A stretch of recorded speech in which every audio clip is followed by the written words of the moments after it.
Hi, I'm Ted Shaw from the Windsor Star here in the News Cafe, and today we have Robert Franz, who is the music director of the Windsor Symphony, excuse me, to talk about the 2014-2015 season.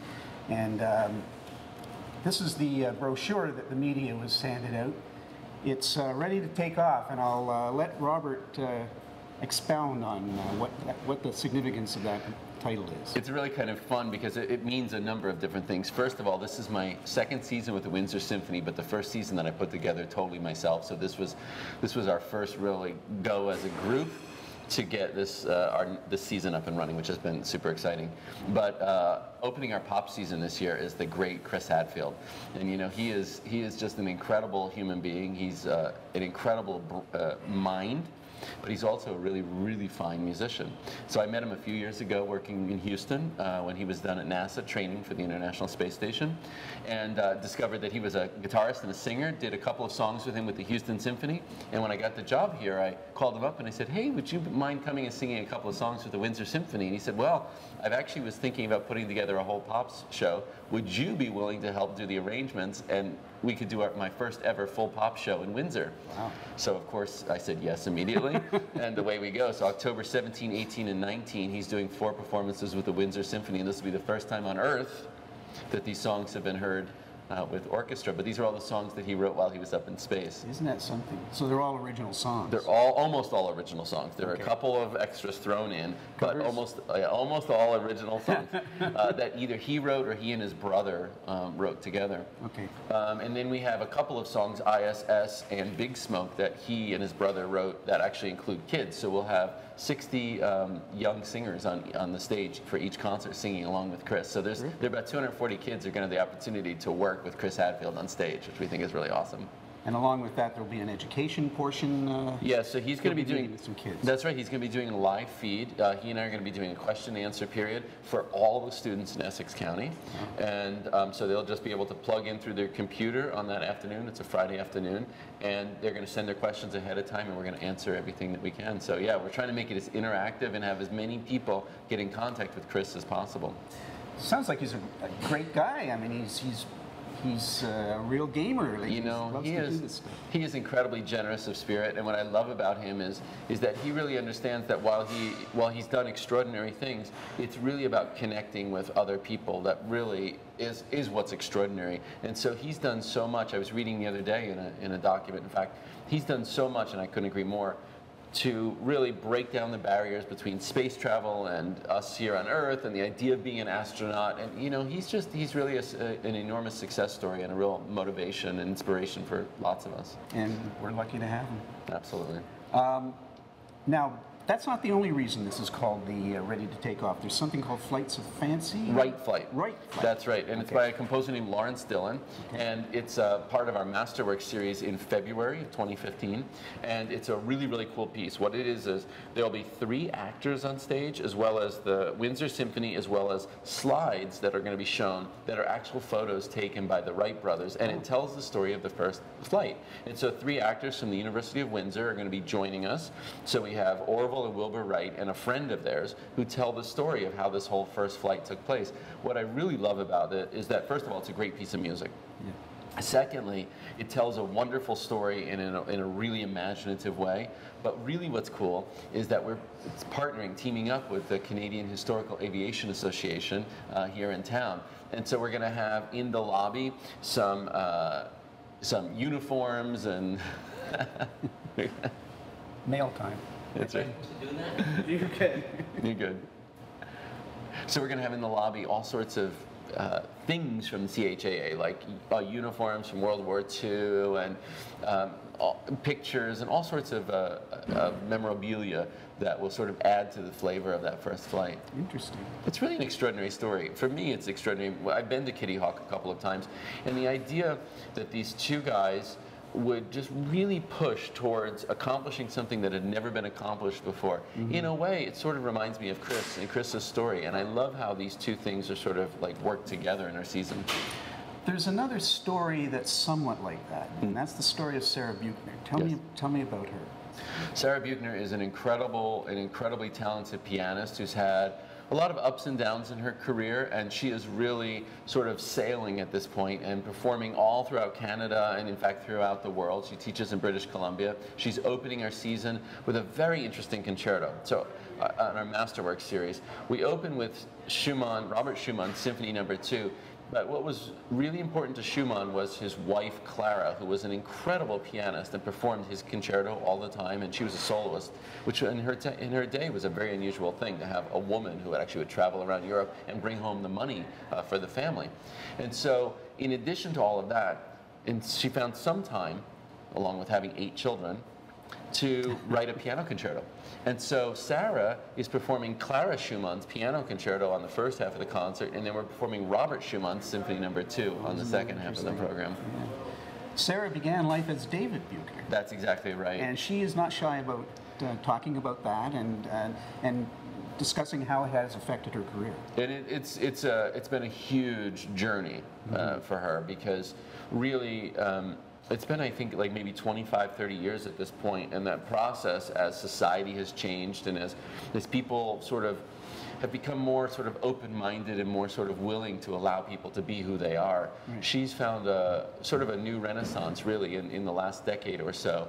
And it's really been great. The thing is that most importantly, she's an unbelievable soloist. She's a really first-rate musician who will make incredible music with the Windsor Symphony. Dr. Greg Butler, Professor Emeritus at the University of Windsor, has commented that he thinks that she's probably one of the best pianists on the planet right now. You know, I would never disagree with Dr. Butler. The season, interestingly, is opening. We'll talk about some other features in the season, but interestingly, it's opening with the Intimate Classics again. And maybe you can talk a little bit about the rationale behind that. So our Intimate Classics series has really sort of morphed over the last few years. In part, that's happened because of real estate. As we moved into the Capitol Theater and made it our home, we've really been trying to figure out how best to position each of the series. And of course, it makes total sense that the Masterworks and Pop series would be in the larger hall, the Pentastar. But for Intimate Classics, the idea of which is to experience the Windsor Symphony up close and personal, we were really trying to find the right mix and the right place and the right day, and being downtown and all of those things. We think through much research with our audience and throughout the community that we've hit upon the right mix. And so those Intimate Classics concerts will happen 4 times this year. On Saturday nights in Leamington at the Mennonite Church, and then on Sunday afternoon in the Pentastar, the large hall at the Capitol Theater.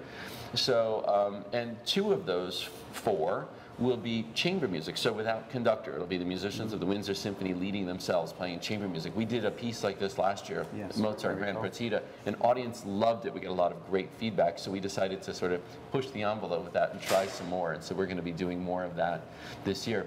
As for the date and the sort of soft opening of the season, if you will, so we're not opening with Chris Hadfield or our Masterworks, it really had to do with schedule and with calendar. And so we put together our calendar, not only of the schedule of musicians, but my personal schedule and the schedule of the hall a 1.5 years out, and we worked through all of those dates, and it was just the way that it sort of worked out this year. But we're thrilled. That first concert features Septet by Beethoven, which is a well-beloved composer and piece, but it also features a nonette, 9 players of a piece by Louis Spohr, who was a contemporary of Beethoven and a really fine violinist. And so he wrote this piece, which is sort of like a violin concerto. So Lillian Shyrek, our concertmaster, will be not only leading, but she'll really be playing. She's going to kill it. But I love the idea of comparing these 2 contemporaries, Beethoven and Spohr, and hearing sort of the music that's surrounding. Because we think of Beethoven as writing in a vacuum, but the truth is there were hundreds and maybe thousands of composers that were writing at the time. It's just that Beethoven's music rose to the surface. So we'll hear those 2 composers together. Tell me about Joan of Arc. So Joan of Arc is a really interesting project for us, and it's a Masterworks concert that we're doing in March of 2015. It's unusual because in addition to the Windsor Symphony performing, we'll also have the Windsor Symphony Chorale, we will have the University of Windsor Chorus, and we will have an 87-minute film showing the Joan of Arc film by Charles Dreyer. Charles Dreyer was a French filmmaker. In 1927, he made this silent film, which by many people's account, who know much more than I, this is one of the most extraordinary films ever made. Not just a great film, but one of the most extraordinary films ever made. It was lost, actually. And so there was just word of it. In 1985, it was found in an institution in Denmark, I believe, and brought back to New York into the film museum there, where Richard Einhorn, a composer, discovered it, watched it, was so moved by it that he wrote a cantata called Voices of Light. This cantata is meant to go underneath the movie. And so our patrons, our audience, will be able to see the movie, read it with the subtitles, because it's in French, but the words, it's in French and English, and hear this incredible music. Now, the music that Richard Einhorn wrote is very sort of medieval sounding, and the texts that he used come from medieval mystic poets like Hildegard von Bingen and Joan of Arc's words herself. And so this is really interesting conglomeration. The texts are sung in Old German, Old French, Modern German, Latin. Wow. It's really an interesting amalgamation. So we're partnering with WIF, with the Windsor International Film Festival, on this. And so Vincent Georgi, their executive director, and I will be doing a session before and after the film for audience members who are interested to learn more about the creation of the film, how the music was adapted, how it all came together, and then having a discussion afterwards. I've done this film combination a number of times, and I have to say, Ted, it's literally one of the most powerful experiences emotionally that I can imagine. And almost always it ends the same way. Once the movie is over, because, you know, we all know how the story ends. Once the movie is over, usually there's this gap, sometimes of minutes of complete silence as the audience sits stunned. So it's one of those kind of experiences. Can hardly wait. That's March of next year. March of 2015, yes. My goodness. You mentioned partnership with Windsor International Film Festival. Really, the arts, its survival really depends on its partnerships, doesn't it? Maybe you can talk a little bit about that. So one of the things that we looked at this year was how do we integrate ourselves more into the community? And what we've done is, through a lot of effort and time and meeting, we have found partners for a number of our concerts that will help sort of enhance the experience. For instance, Sarah Buettner opening up our Masterworks in October. We're partnering with the AGW, with the gallery, the Art Gallery of Windsor. And what's going to happen is that Saturday night is our opening, and they're going to have an artist display their art in our lobby. But Friday night, the AGW is going to have a reception, and Sarah Buettner is going to perform a mini recital there. So we're going to sort of share artists for the weekend and have an arts opening downtown Windsor, which we love. And we're hoping that this will eventually grow into a real sort of substantial arts opening of the season every year, where the arts groups come together. So that's the goal. Where I mentioned that we're partnering with the CHAA, the Aviation Association, for our Right Flight. And also we're working really hand in hand with our colleagues and friends at the University of Windsor and at St. Clair College. So the University of Windsor will join us for Right Flight and for Joan of Arc, but the St. Clair College Music Theater Department, which is extraordinary. It is. Really extraordinary. Catherine Kazaw's program. Really, Catherine does an amazing job. That program, students from that program will join us in February for our Pops concert with Tony Award-winning singer Debbie Gravitt. Now, Debbie, I've worked with a number of times, and I called her up and I said, we've got these amazing young singers. Would you be willing to add some rep to the program that allows the singers to sing on stage with you? And so about 30 of the music theater students from St. Clair College will be joining Debbie Gravitt. It'll be their first time ever singing with a Tony Award-winning singer right on stage. What a coup for the students. Right? Isn't that fun? It's something for their resumes.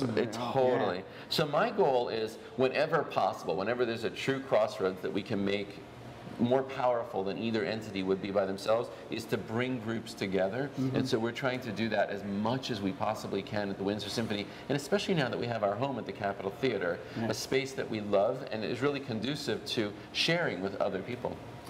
Now, you're a busy man this week, and, well, leading up until the beginning of the season at the end of the month, and I guess you're living here in Windsor for the time being, at least you're staying here. Yeah, I am. I have a part-time residence here, and so I split my time between here and 2 other orchestras, and so I'm constantly moving around. Right. But what I love about that is I'm completely a multitasker, and I love to have many things on my plate at once. Well, good for you. But when I'm here, and even in fact when I'm not, I'm on Skype quite often and telephone, but when I'm here, I am literally on the road every single day, all day long, pounding the pavement and doing the work. Because, you know, honestly, the job of a music director, when you see me conduct on stage, that's just the tip of the iceberg. The large part underneath is all of the other prep work and work that is involved in really making the organization come to life and be as successful as it possibly can. And it's such a busy season, that prep work must have been. You were telling me that it started as early as May of 2013. That's correct. So this particular season, the 14-15 season, which will open at the end of September, end of this month, we started working about 16 months before on building the season. It really takes a long time to coordinate all of the guest artists, the programming, the concerts, internally, the budgeting. All of those aspects take a really a good amount of time to do it properly. And you've been rewarded, you were telling me as well, by the fact that the Chris Hadfield concert is, tickets are flying off the shelf. You're selling his book. That's right. So Chris will sign, I believe it's 500 of his books. And so if you order soon, I think half of them are gone right now, so there's still half available. We normally do our Pops concerts as triples, Friday night, Saturday night, Sunday afternoon. We had to add a Saturday afternoon because Friday, Saturday night, and Sunday afternoon are almost sold out at this point, a month out. But there are still plenty of tickets for the Saturday. There are plenty of tickets for Saturday matinee, and there are tickets for Friday night, Saturday night, and Sunday afternoon. It's just a little bit tighter. Well, congratulations. Thank you. Thank you. We're excited. Can hardly wait. Thanks again to Robert Franz, music director of the Windsor Symphony, and thank you for watching.